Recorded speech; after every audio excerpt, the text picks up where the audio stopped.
Hello there, welcome back to another edition of Pimp My Filter, and in this episode we're going to be taking a look at a filter that I've been asked about more than any other.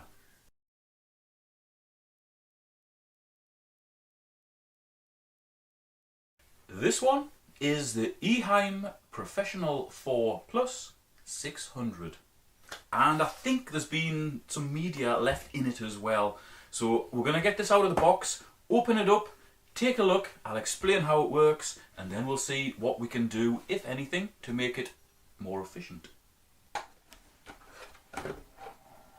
Right, so we've got our in pipe here, which goes down here into our pre-filter tray, which has got a coarse foam in it. And I'll just take a second to explain this. Basically, the water comes in into the bottom of here.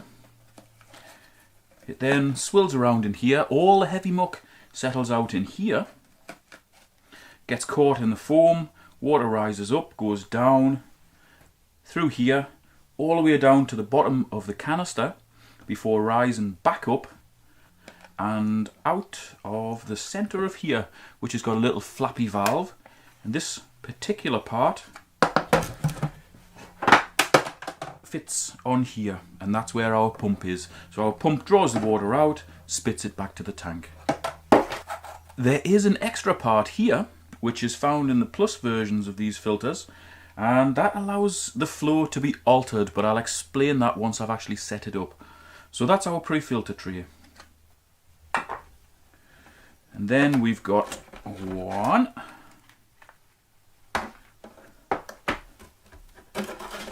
2,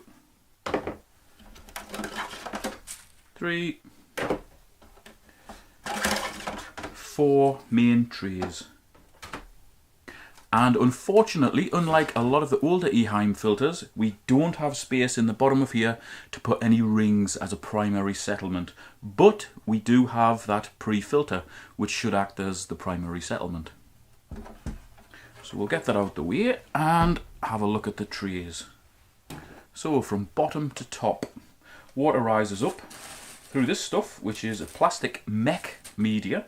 That's meant to trap muck and also support a bit of bacteria. But unfortunately, it's plastic, static. It's hopeless, basically. I don't know what to say about it. It's bloody useless. That is the same in the second one up. Then we've got a void that would normally be filled with biological media. And the last one is filled with biological media. Actually, as far as filter media goes, it's pretty good. It packs in nice and tight, so you can get a hell of a lot of surface area in there. It's basically just a sintered glass. It's very similar to our bio-gravel. It's not quite as porous, but it's getting there. So that's actually a pretty good media. And then we've got the obligatory fine pad on the top. As you know, that's not where it needs to be, but we can change that. And before we go on to upgrade this particular filter, I may as well point out what this hole is here for. That is to let water through. So if you notice that the return flow back to your tank is slowing down, you can actually turn this. And what that does, it allows a large proportion of water just to bypass this fine pad and come straight up here and out of this part of our pre-filter tray. So it just pours the water all over here. It ends up going through here, getting sucked out by the pump. So it's a bypass function. It's not as well made as the Pro 2 series as far as I'm concerned. There's a lot that could smash off.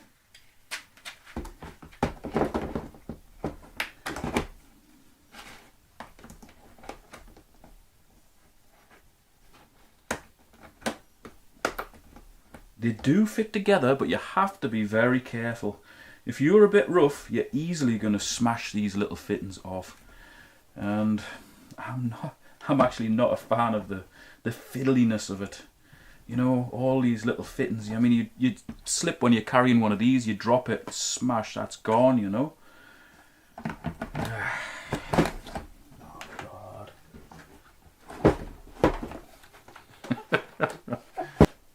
Pro 3 has this similar problem as well, from as far as I can remember. If every one of the series of Eheim filters has got more fiddly and ultimately less useful, you know? I'll explain. Everything is just more fragile than it was years ago. There's so much scope for the things not fitting together properly, for the fittings smashing off. And really the extender function is good if you're not physically capable of getting to your filter very regularly. You can extend it that little bit longer. But really, if the filter was set up properly in the first place, that function just would never ever be used. You wouldn't need to use that function.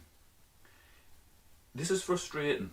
They do size their filters well, as long as you look at their website and see the figure that says for aquariums of about, not the figure that says for aquariums up to. They used to make filters really, really well. Now they just make them overly technical, and I'm not a fan of them.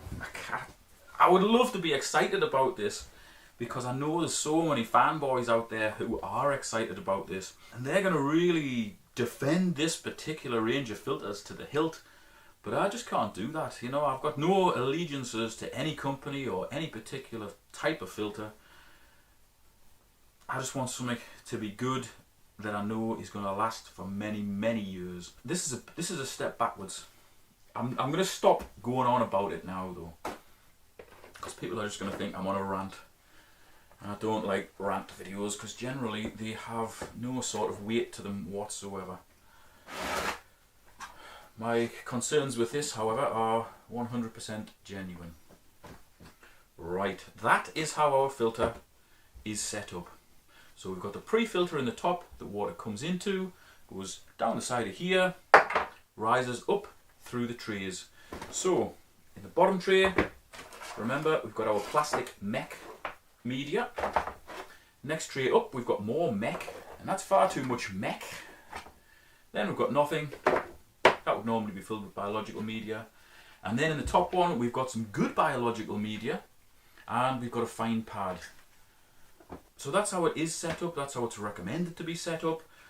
That's not the most efficient way to set it up though. I will now show you what is the most efficient way to set it up, in my opinion. You can change it if you want. Let's go. So first job is to get rid of all of this plastic mech media.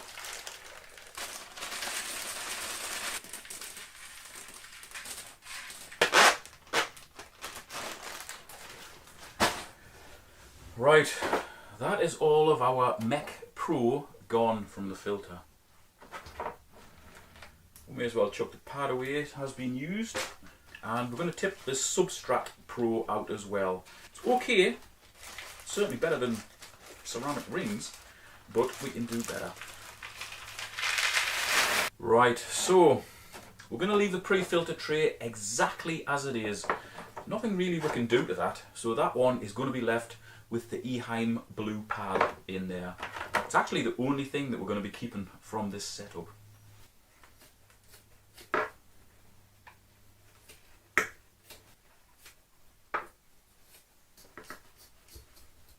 Bottom tray, coarse, medium, fine pads. The coarse and the medium pads are just pond foams. The bumpy side down, so you've got maximum contact surface area. And the fine pad is just a cheap fine pad that you buy for pond filters. Don't waste money on ones that are marketed for aquariums, because they will be twice the price. All that goes in the bottom tray.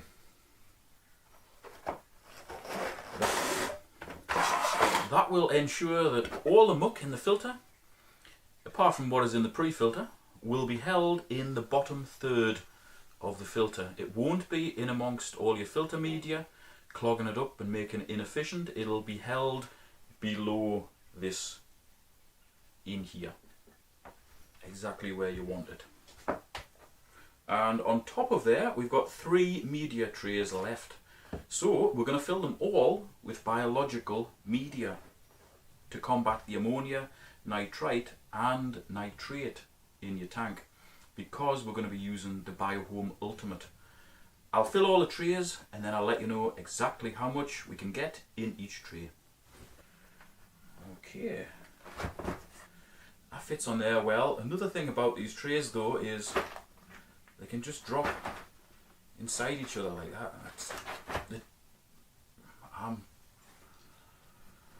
I maybe had too much coffee today. I do apologise, especially if anybody from Eheim's watching. But this is riling me. This is... I like things to be right, you know? This isn't right. It's not right. It's close, but it's not right. Here's another catchphrase. It's not sitting on there properly.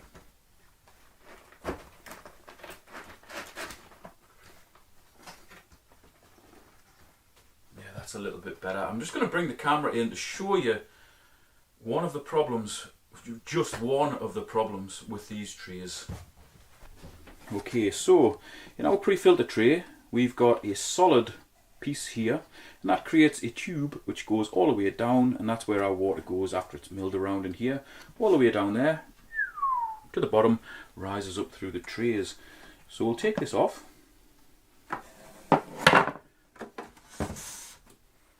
Then you'll notice that next one, instead of it being solid, it's actually 3 thin pieces of plastic, and they can get bent out of shape. One of them actually arrived bent out of shape. I had to bend it back to get these to sit together properly. They are going to get snapped off very, very easily. I don't know whether you can see, but there's already some plastic fatigue there.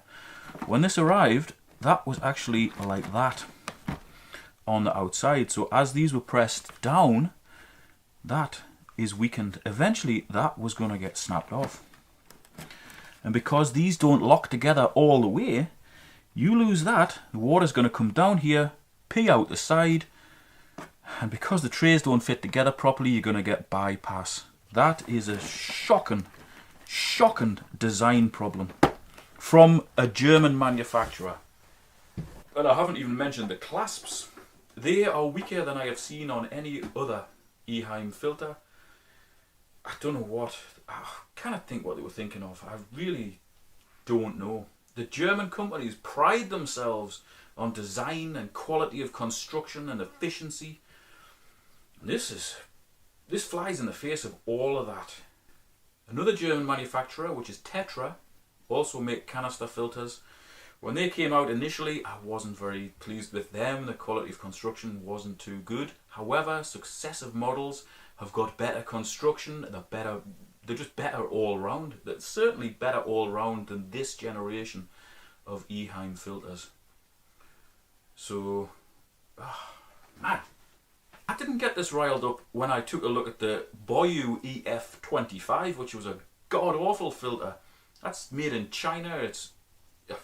The fittings were better than they were on here. It was an awful filter, but I didn't expect anything from it. I didn't expect perfection. I just expected something that at the very least bloody fit together properly. Anyway, let's get back to it. Each tray has got 1.2 kilos of Biohome Ultimate in. So that's a total of 3.6 kilos, which is approximately £7 or thereabouts. Maybe £7.5 for you guys in the US. That's not too bad, but I don't know. I'm just struggling to find anything positive. And I don't want to be negative. I don't want to just say negative things about this. But this is the one I just cannot recommend at all. I mean, I'm really grateful for Chat, who sent me this, for sending me it, because I get asked about it all the time. But it's not a good filter. It's not at all. And before any fanboys say anything, I'm not being paid by any filter manufacturer to big up or run down anybody's filters. I'm looking at these objectively and I'm disappointed. Right, I'm going to put all the trays back in, hopefully not smash any when they go in, and we'll talk a few facts and figures about this filter.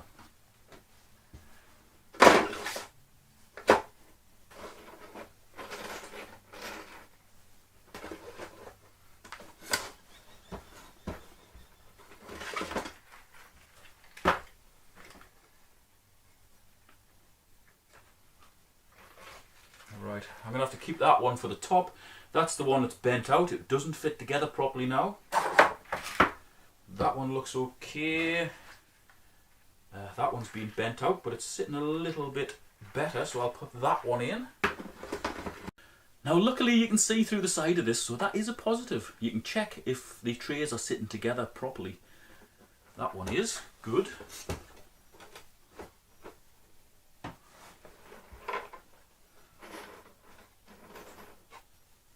Okay, that one's gone together good. And that one's in good as well. So it's just this one.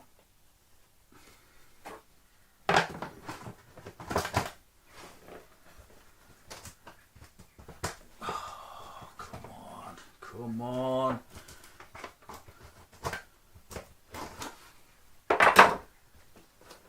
Right, I've stuck that side in first. That's where our problem is. I'm just going to try and drop both of these trays in together.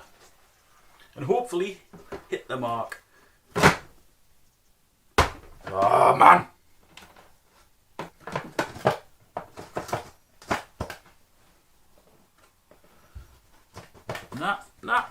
Nah.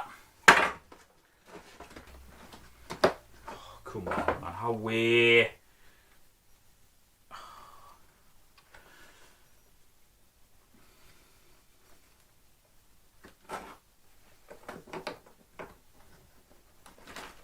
Okay.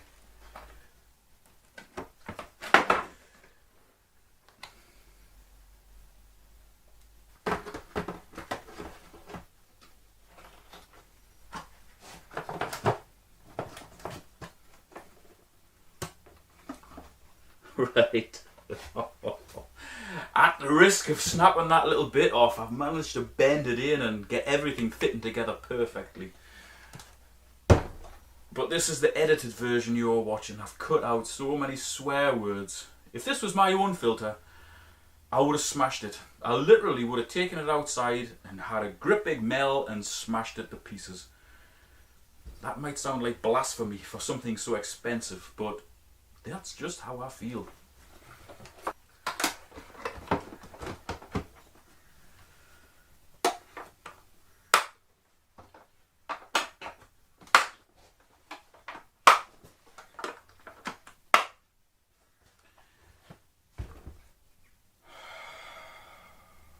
Right, quickly get it back before it fouls the bits. Okay, so that in a nutshell is the Eheim Professional 4 600. A huge disappointment, and I wouldn't recommend this over any of the filters that I've taken a look at so far, except for that Boyu EF25, which was an absolute abomination. If you're gonna look for an Eheim, see if you can get an Eheim Pro 2 series, or one of the many copies that are out there. Probably the nearest one to the Pro 2 would be the Aquis range from Aqua One. They're excellent, they hold a lot of media, they're well made. I think I've done one of those in a previous video. It was a 1250, an excellent filter. Infinitely better than that, and probably less than half the price as well. So that is a one I would recommend over this in a heartbeat. I'll put the link to that in the video description. That is a good filter. This is not. I'm going to get this packaged up, sent back to chat. Thanks very much again, chat, for sending me this. I know I've been horrendously negative with this particular filter, but I can only say what I see, and facts and figures. Facts and figures. God, facts and figures. Right. Okay, so the flow rate on this, 1250 litres per hour, which is roughly 329 US gallons per hour. It's recommended for tanks between 240 litres to 600 litres. which is roughly 63 US gallons to 158 US gallons. And on the Eheim website it does say for aquariums of about 240 litres, so that would be a realistic figure for this. That 240 litres or 48 US gallons is a normally stocked tropical community tank. 600 litres, yeah, it's going to keep a very, very lightly stocked 600 litre fully planted tank perfect, but that's not what most people have. Most people have a canny few fish in, you know. So roughly 240 litres, but if it's upgraded like this with 3.6 kilograms of Biohome Ultimate, that'll make it suitable for nearer 350, so it kind of bumps it up by about 100 litres. Remember, for a normally stocked tank we generally use 1 kilo per 100 litres to deliver that full cycle, which is zero ammonia, zero nitrite and low nitrate. And for a heavily stocked tank you could halve that from 350 litres all the way down to 175 litres, which is about 33 US gallons. So that would be for a heavily stocked tank to achieve a full cycle. I don't really know what more to say about this. I've been pretty much negative from start to finish. As soon as I got that top off, I didn't like what I saw. So again, apologies to Eheim, apologies to anybody that's got one of these. I know there'll be loads of fanboys writing in the comments section that it's the best thing ever, but it just isn't, unfortunately. And that disappoints me. So, if you found this video useful for one reason or another, please hit the thumbs up. If you're a fanboy, give it the thumbs down. Share it wherever you want. I'm sure some people would like to be able to see all these problems that are evident in this particular range of filters. So share it wherever you can, please. I don't, it sounds awful, but I don't want people to buy this because they are going to experience those stupid niggling little problems with it. And that is unforgivable. It really is. Anyhow, hopefully the next episode will feature a good filter, because it cannot get much worse unless it's another Boyu. Thanks for watching. See you next time.